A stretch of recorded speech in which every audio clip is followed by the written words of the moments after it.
सात संगत जी, प्यार से कहना धन निरंकार जी। आज सत्संग का आनंद सभी ने ये ऑस्ट्रेलिया के शहरों से सेवा अर्पण हुई और सभी ने कैसे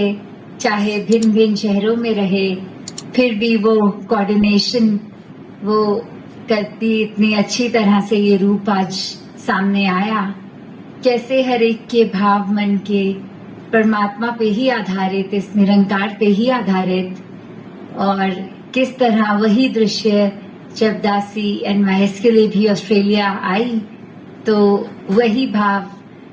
कि किस तरह ये परमात्मा ही ये प्रायोरिटी हर एक की, हर समय हर पल की, और बाकी सब चीजें फिर माया है। तो अपना फोकस इसी पे रख के, क्योंकि जैसे अभी सत्संग के दौरान भी महात्मा ने अपनी बात पे रखा कि किस तरह जहां एक इंसान और एक अन्य जो भी इस परमात्मा की क्रिएशंस हैं, B it reptiles, B it animals, B it aquatic animals,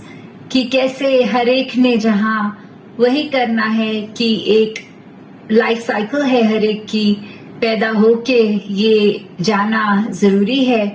तो दासी एक जगह पढ़ भी रही थी कि किस तरह इतनी इस परमात्मा की क्रिएशन में ये एक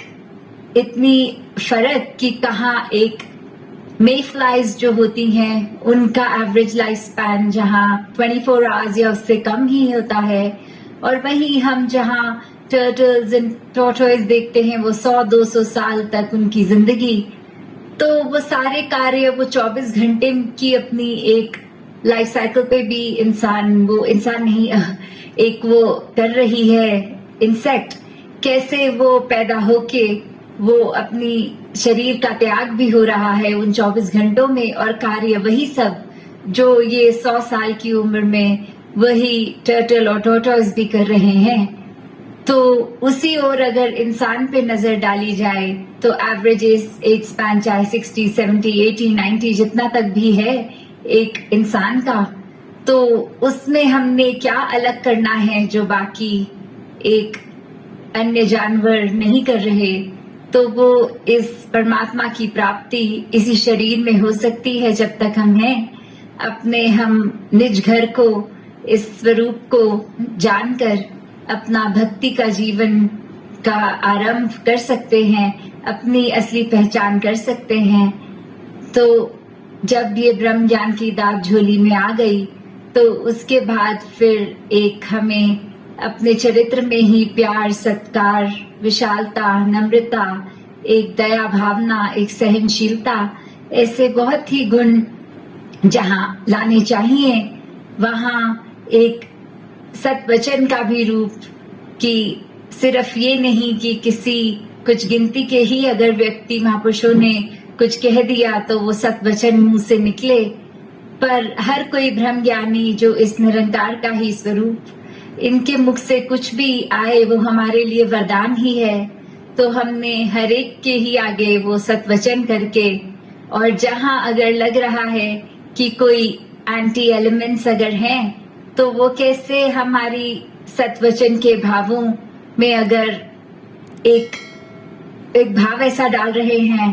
कि कुछ चेतनता को इस्तेमाल किया और सोचा ये बात एक सत्संग के वैल्यूज में नहीं बैठती, ये तो मनमति पर कोई बोल रहे हैं, तो वहां सद्वचन नहीं करना। वहां तो जहां अपनी भी ये कोर वैल्यूज जो सत्संग से मिली हैं उस पे ही चल के दूसरे को भी समझाना कि किस तरह एक हमें जीवन में अच्छी बातों का ही हमेशा एक काम भी करना उन पे वैल्यूज पे, और वही बांटनी भी अपने कर्मों द्वारा दर्शानी भी। तो किस तरह एक बहुत बार जीवन में कभी कोई एक आर्ग्यूमेंट रूप में भी फंस जाते हैं, एक डिबेट्स रूप में भी, तो किस तरह उस समय भी हर चीज का तोड़ ये निरंकार ही है। अगर कोई एक वाद विवाद, एक डिबेट के टाइम अगर अपना पॉइंट प्रूव करना ही चाह रहा है, हमारा लॉजिक नहीं सुनना चाह रहा, तो वहां चुप हो जाने में ही समझदारी है, rather than proving a point. Because वो आर्ग्यूमेंट अगर हमने जीत भी ली, उसको दलील दे भी दी, तो उसके मन से अपनी कीमत हम जरूर गिरा देंगे। तो ऐसे में चुप होना ही, जैसे छोटी छोटी बातों में ही ये हमारी लाइफ के दिखता है। If we are speaking to somebody over the phone, or if we are having a video call and suddenly there's this technical glitch or we're not able to hear the other person, instantly our mind goes thinking that, oh, the other person is having connectivity issues, the internet is weak on the other person's house. तो वो हमें अगर दिमाग सीधा उसके ऊपर ही जाता है, and then if we just for a second look at our telephone and look at our mobile and we see that it's actually our signal tower which is very weak. So ये बात हमें कि किस तरह हमारा दिमाग तो कहता है हमेशा दूसरा ही गलत होगा, खुद की गलती हमें बहुत जल्दी दिखती नहीं, इंस्टिंक्चुअली दूसरे की ही दिखती है। तो ऐसी गलतियों को भी हम अगर सच ही ना मान बैठे कि हमेशा दूसरा ही जो है वो ही गलत नहीं होगा, दूसरे को गलत देखने से पहले एक बार हम अपने आप को तो परख के देखें कि हो सकता है वो गलती हमारे हिस्से भी हो सकता है हमसे ही हो गई हो। तो कैसे एक संसार में जहां हम हर एक से बात करते हैं, और जिस तरह कल्चरली भी जो काफी यूथ दासी से एक बात पूछता है कि हम अक्सर इस चीज में फंस जाते हैं कि हम रहते तो कोई दूसरे देश में हैं, बट हमारी कोर वैल्यूज जो हमारे पेरेंट्स हमसे एक्सपेक्ट करते हैं कि एक इंडिया में रहे हो तो कुछ ऐसी बात, तो जहाँ छोटे छोटे कल्चरल डिफरेंसेस वो जहाँ बड़ों को भी बच्चों के लिए एक मन को विशाल करना पड़ेगा, उनकी चीजों को एक्सेप्ट करना पड़ेगा, हर बार अपनी ही नहीं बच्चों पे थोपना भी कोई बड़ों की समझदारी नहीं। तो उस तरह अगर देखा जाए तो कोर वैल्यू, फिर वो बात पूरी एक यही इशारा इस निरंकार पे रखें कि किस तरह हम अपने दिमाग को भी विशाल बनाएं और इस निरंकार के आश्रय, इसकी रजा में पल पल जहां बिता रहे हैं, वहीं यही बात से हर पैरामीटर का एक डिसीजन बन सकता है कि अगर ये बात हम संगत में अगर किसी व्यक्ति को बोल रहे हैं तो घर पे भी हम उसी को ही इम्प्लीमेंट कर रहे हैं कि नहीं। तो वहीं पे एक हम चेक कर सकते हैं अपनी बात को कि अगर तो कोई ऐसी ही बात है जो हम किसी और को सलाह देते वक्त कहेंगे कि आप अपने आप को ब्रॉड माइंडेड बनाएं, और खुद अपने घर के चार दीवारी में फैमिली मेंबर्स से फिर वही कर रहे हैं कि हम घर के बड़े हैं, हमारी सुनी जाए। तो जहाँ ये भी बात नहीं कि बच्चों को अब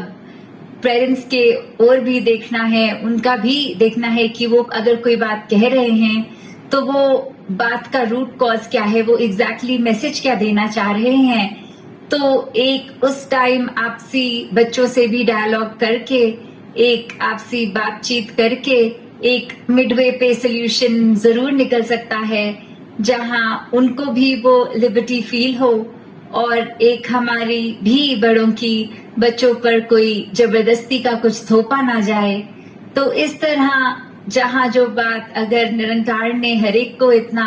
अलग बनाया है, तो हम अगर कहते हैं कि हमने हर एक की उनकी बायसनेस नहीं रखते, हम हर एक को अपनाते हैं, सबकी अच्छाइयां कमियों पे हम पर्दे डालते हुए वो नहीं देखते, सबका ये डाइवर्स रूप हम संसार की बात करते हैं, अपना रहे हैं। तो अपने एक छोटे दायरे जो घर हो गया, रिश्तेदार हो गए, चाहे जिस दायरे में भी हम काम करते हैं या स्कूल में होते हैं, तो फिर उस दायरे में हम अपनी एक सोच इतनी संकीर्ण क्यों बना लेते हैं। तो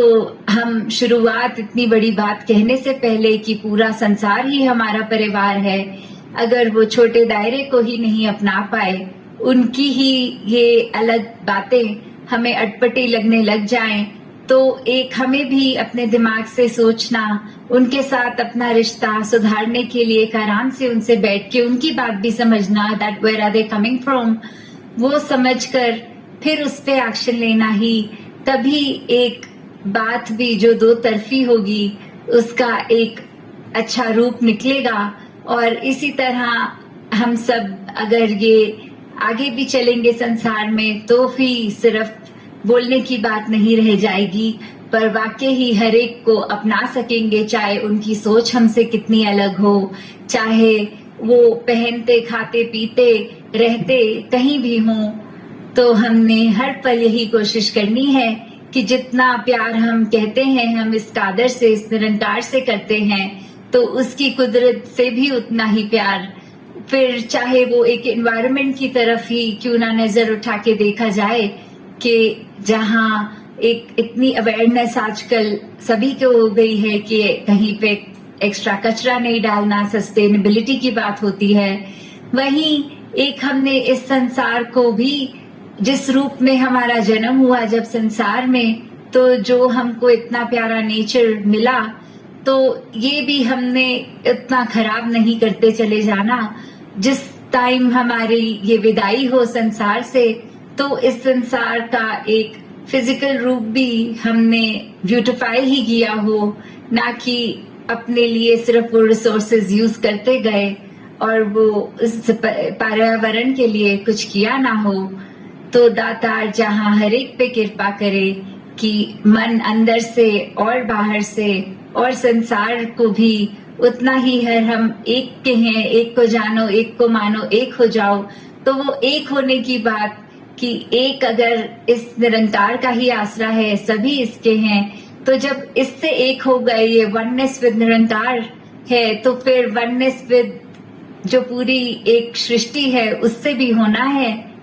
तो जैसे दासी के पीछे वो स्थिरता का मैसेज स्टेज के ऊपर जो लिखा है, इटर्नल स्टेबिलिटी की बात, तो वो भी कैसे जीवन में आए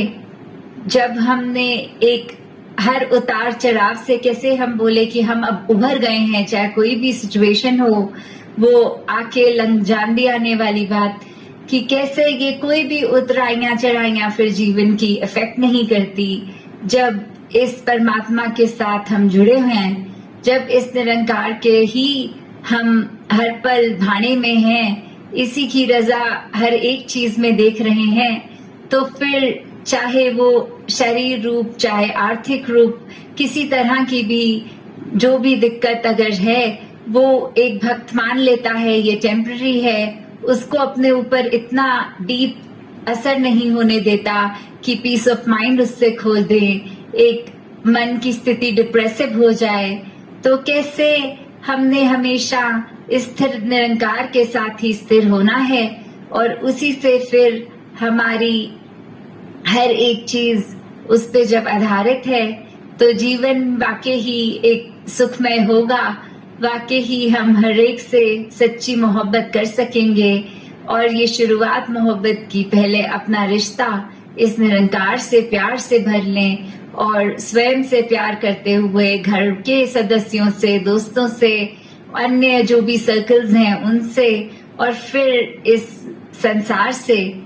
तो दातार हर एक के दिल में वो प्यार बख्शे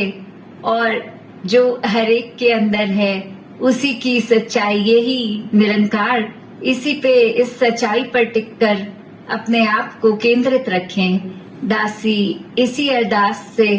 कि दातार ने जहाँ इतने हर एक पे हमेशा ही कृपा करता आया है, ब्रह्म ज्ञान ही कृपा है, तो ये कृपा तो हो चुकी है, अब हमने इस कृपा को कैसे संभालना है वो हमें खुद सोचना है। इस बुद्धि से, अपनी चेतनता से इस विवेक का प्रयोग करना है, क्योंकि हर बार हम ये भी नहीं कह सकते कि कृपा करो कृपा करो, जब ब्रह्म ज्ञान मिल गया है तो और कौन सी की रह गई कृपा होनी। तो ये सबसे ऊंची कृपा ये ब्रह्म ज्ञान की दात है। तो हर एक को जहाँ अपनी झोली में ये करना है और छोटी मोटी चीजों से फिर अफेक्ट नहीं होना कि ये हमारा काम अधूरा रह गया, इसको होना चाहिए था, ये नहीं हुआ। तो ये सब निरंकार के ऊपर ही छोड़कर अपना सिर्फ फोकस की काम करने में कोई हमसे एक छूट ना हो जाए, पूरी तरह से 100% डिवोट होके एक काम करें, फिर वो हो ना हो, उसका रिजल्ट क्या हो ना हो, वो दातार के ऊपर ही छोड़ें और जो भी होगा उसी में हमारी बेहतरी को समझ लें, मान लें। तो दातार हर एक पे कृपा करे, सेवा सिमरन सत्संग में रहकर निरंकार के रंग में हर कोई रंगा रहे। सत्संग जी, धन निरंकार।